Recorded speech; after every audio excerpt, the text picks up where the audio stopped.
for Threads podcast. My name is Lauren, and thank you for joining me again. And if you are new, welcome. I hope you enjoy. Starting off with what I am wearing this week, I tried to be a little festive with my Christmas shirt, but I am wearing it with my Stitch Sampler cardigan again this week. I also was wearing it last week, but it finally got cold outside. I think it's only staying for a few days, but hopefully it'll be longer, and I'm gonna wear this cardigan while I can because it's really nice and cozy. I do have more information about the cardigan in last week's podcast, which would be episode 2. So go check that out if you are interested. It is a free pattern, and it is available on my Instagram page. My whips for this week, on episode 1, I shared that I had like quite a few things going on, and I've been really bad at not working on much of them at all. I worked a little bit on the color work yoke sweater that I've been showing y'all. I forgot to grab it, so let me get it real quick.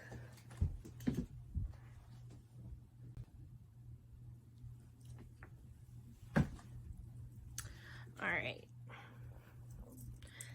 I've only got, I think, about 3 rows left in the color work, and then I'm done with the color work. Then I'll have like a little bit more left to do on the yoke, and then I can finally split for the yoke, which I'm very excited for. So here is what it is looking like. I'm still loving it. I'm very excited for it. And honestly, I would have had more of it done this week, but then I decided to make some last minute Christmas presents.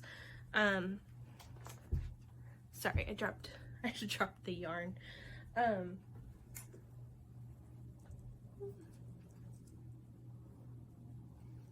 And then it got all tangled. I'll deal with that later. But anyways, I am making some last minute Christmas presents. I showed y'all a doll in episode 1 that I'm working on. I still need to finish that. But then I decided to add 4 more amigurumi projects to my list in this last week. 3 of them are characters, so I'm not going to share those. Just I don't want to worry about any like licensing or trademarks or anything like that.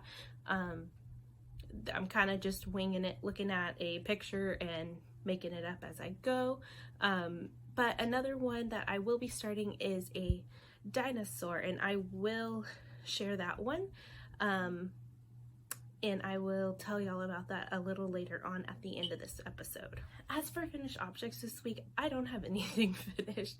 Like I said, I just decided to start 4 new projects this week, and I didn't get anything finished yet. All of those 4 projects are kind of still in, 5 projects are still kind of in limbo, so I don't know, my deadline is Christmas, of course, because they're Christmas presents, so I will hopefully have all of that done in time, but yeah, we'll see. And then I'm hoping right after I'm done with those projects, I'm going to go straight for that color work yoke sweater and try to knock it out, because I really am excited to get to wear that one and share that pattern with y'all.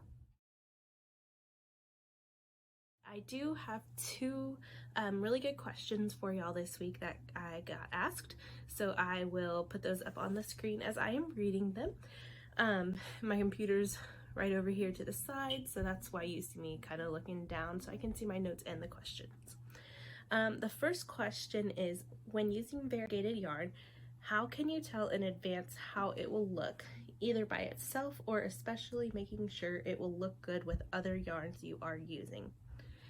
This is a tricky question, and I did do a little Googling to help me. I found below, but I do have several examples to kind of show you, to kind of have an idea of how a yarn will look whenever you use it, and kind of ways you can kind of work it into what you are making. So variegated yarn would be like a yarn where you're gonna have a bunch of different colors. You might have some speckles, but basically you've got a bunch of colors. here's a little mini. So these are 2 yarns I dyed, and I personally, when I'm dyeing yarn, I like to make variegated yarns be random with the color throughout the whole skein, so that way you're kind of getting little bits of the color all over and it's not like pooling anywhere. And pooling is when you're crocheting or knitting with a yarn and the colors kind of start to join together, like you've got like spots of pink, spots of green, blue, and then kind of like in the middle is solid colors too. This is an example of what pooling would be. This is just something I was working on, but you can kind of see how it's like really dark green down the middle, and then you got light green and medium green and like pinks. And I started at a point, so it was kind of looking good, pulling a little bit. And then whenever I started working like back and forth, you can really see the pooling. Personally, I'm not a fan of this. Some people are. It's totally cool. It looks cool, but it just wasn't quite the look that I was going for. But I want to show you how you can kind of know if your yarn is going to do that beforehand. And this is one of the skeins that I was making that swatch from. Let me open it up.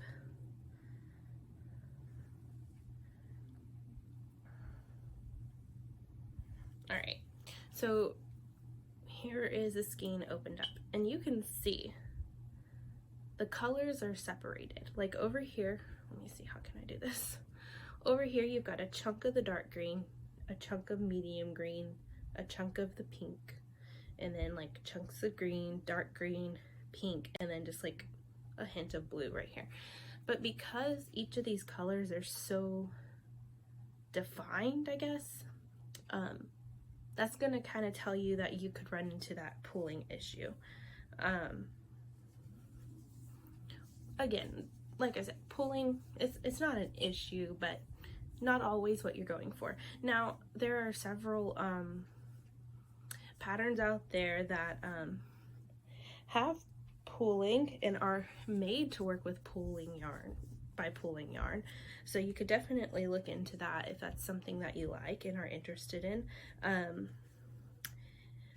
Whenever you are working with a variegated yarn, keep in mind that simple projects usually work out the best, because you'll get to see just the beautiful colors in the yarn, and your details in the pattern won't get lost in those color changes. So this is one that I dyed. This is my boho colorway. There are a couple of these available in the shop if you like it. But whenever I open this one up, you can see the color. There are spots where there's not as much color, but for the most part, the color is pretty throughout the skein, and it's random. And the randomness helps to kind of make it all go together. And I've got a knit and a crochet swatch to show you. Let's see, so this is a sock that I knit up in that same yarn, and you can see it mixes really well, and there's not like a big chunk of color in one area. It's pretty spread out. This is, y'all get to see a design that I started that never came to light. But anyways, this is what it looks like in a crochet. So you can kind of see, again, it's very spread out, not very, like the colors don't pool together. Here's kind of the front, and you can even see, because these are short little rows, and then down here at the bottom is really long rows, and you can still see that it doesn't really pool.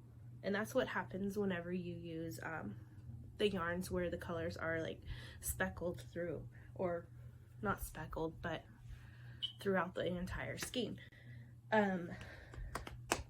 If you are working on a project, especially if it's hand-dyed yarn, I recommend that you alternate skeins whenever you are crocheting or knitting, and it'll kind of like depending on the project, sometimes I'll do maybe like 3 or so rows and then in one skein, and then do 3 or so rows in the next. If you're working in the round, it's easy to do like every other row, and that really mixes things up, but it also can be kind of confusing. So you just kind of have to try it out and see what works best for you.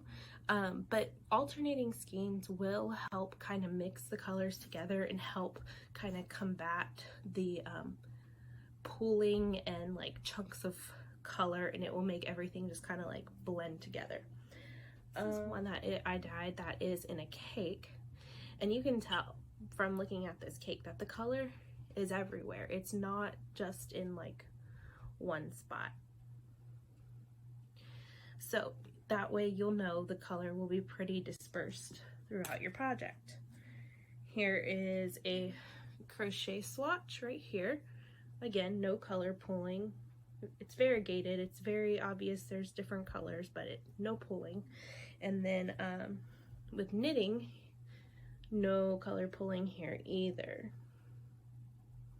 Another thing, and it's not technically variegated yarn, but I did want to throw in some self-striping yarn, just so you kind of see what it looks like.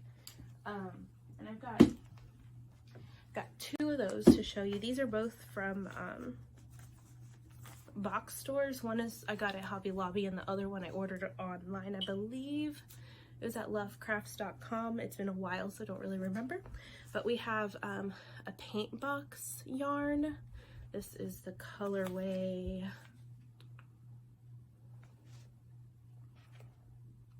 Fair Isle Passion. And then here we have Patton's Croy Socks, and this is the colorway Eclipse Stripes. So with both of these, you can see that there are kind of like little strips of colors together. Kind of gives you a clue that these are going to be self-striping. This one is kind of cool because you kind of see how there's like stripes, and yet there's little specks in there too. This sock yarn was specifically made so that it kind of has like a faux Fair Isle kind of patterning to it whenever you use it. It's really cool. Online, when I bought it, it did have a photo like showing how it looks worked up. So if this yarn is still available, or if there's something similar, I will put a link for it down below. And I'll put a link for this one too. With the self-striping yarn, I have seen it, other makers take something like a piece of cardboard or a notebook, and you can wrap the yarn around the notebook so that you cycle through. I would say at least each color 2 to 3 times, and then you can kind of get a look for how it's going to be striping. And you can kind of see like how thick the stripes are going to be, how thin they'll be, if there's any kind of like, with this one, I would assume that you would see not exactly like the picture that appears whenever you use the yarn, but the kind of that there is something there in that stripe. I hope that helps answer your question.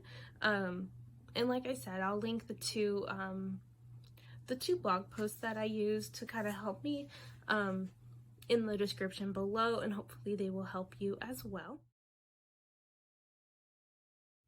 So for the other part of your question, that is about, let me grab my computer. How to make sure that the variegated yarn will look good with other yarns. And the trick I typically use is to pair it with a solid. It can be, if you want it to kind of match together, you can use a solid that is in the variegated yarn. If you want it to be a stark contrast, use like a totally different color. It's really up to you. If you want to try to mix 2 variegated yarns, I've never tried it, but I guess you could. My suggestion would be to alternate the skeins so that it kind of just really blends together, or you can kind of do like a fade where you start with one color and as you end that skein you alternate the rows with your next skein, and then you continue, and you can do as many color changes as you want, but that would be kind of like how you can fade the colors together. You can also marl the colors together, so you would take your variegated yarn and hold it double with either another variegated yarn, a solid yarn, whichever you want, and you would just make your whole project holding two yarns together. And that is another way that you can make sure it'll come out looking good. Also, I wanted to suggest something I recently found out, but on Ravelry you can actually go up to the search bar and you can search for the yarn that you're using. If it is a yarn that is in their database, it should come up right under the search bar and you can click on it, and then you can go and see all the projects that have been made with that yarn that are on Ravelry, and it kind of can give you an idea for what a yarn is going to look like, or maybe something similar, like if you're going to Hobby Lobby and you're buying one of their yarns, if you can't find the exact colorway that you're using, you might be able to find a very similar one to kind of see how that patterning and color would work up. That's super handy tool. Let's move right on into the second question. The second question is, when did you learn to crochet? I love hearing how people were introduced to crochet and knit. So I guess I actually technically I learned how to knit first. That was back when I was in high school. My cousin and I just decided we were gonna learn how to knit, and she took off with it a lot more than I did. I don't believe that she knits anymore, but she did do it for longer than I did. I kind of gave up on it pretty quickly because the whole casting on thing kind of held me up. And then I didn't pick up a hook or needles or anything for probably, I would say, about maybe 8 to 10 years later. When I was 24 is whenever one day I was just like, I'm gonna learn how to crochet. I'm gonna teach myself how to crochet. And what kind of launched it for me to want to do that is that I saw a post for the chunky crochet stuff with the from Jessica from the Hook Nook. Love her stuff. Her patterns are really cute, and all the chunky crochet. It is a little ironic because I pretty much only use fingering weight now. I don't have much chunky yarn anymore, and I really don't like working with it, but I do love the way that it looks. It is really pretty, especially for like pillows and stuff. But anyways, getting off topic, yeah, I just decided one day, after work, I went to Michael's, I bought some yarn, I bought a hook or two, and I just sat down with some YouTube videos and I learned how to crochet. So yeah, that is how and when I learned how to crochet. And I would say probably, let's see, that was about 4 years ago when I first learned how to crochet. And I would say about 2 years ago is whenever I picked up knitting needles again and really wanted to learn how to knit. That is it for this week. I am not going to do a podcast next Monday because of Christmas. However, I am going to have a different type of video for you next Monday. I will be filming that here shortly after I am done filming this, so that way it will be ready to go for next week. Also, for next week is very exciting. On Monday the 27th of December, the differential shawl is going to be released, and I'm very excited for that, so keep an eye out in your emails if you are subscribed, and if you're not, I will put a link to sign up for emails down in the description, and keep an eye out on Instagram too, so be sure to go follow me over there as well. Thank you for watching. Again, all of the links are down in the description below. If you like what you saw, please let me know by giving this video a thumbs up and leaving a comment.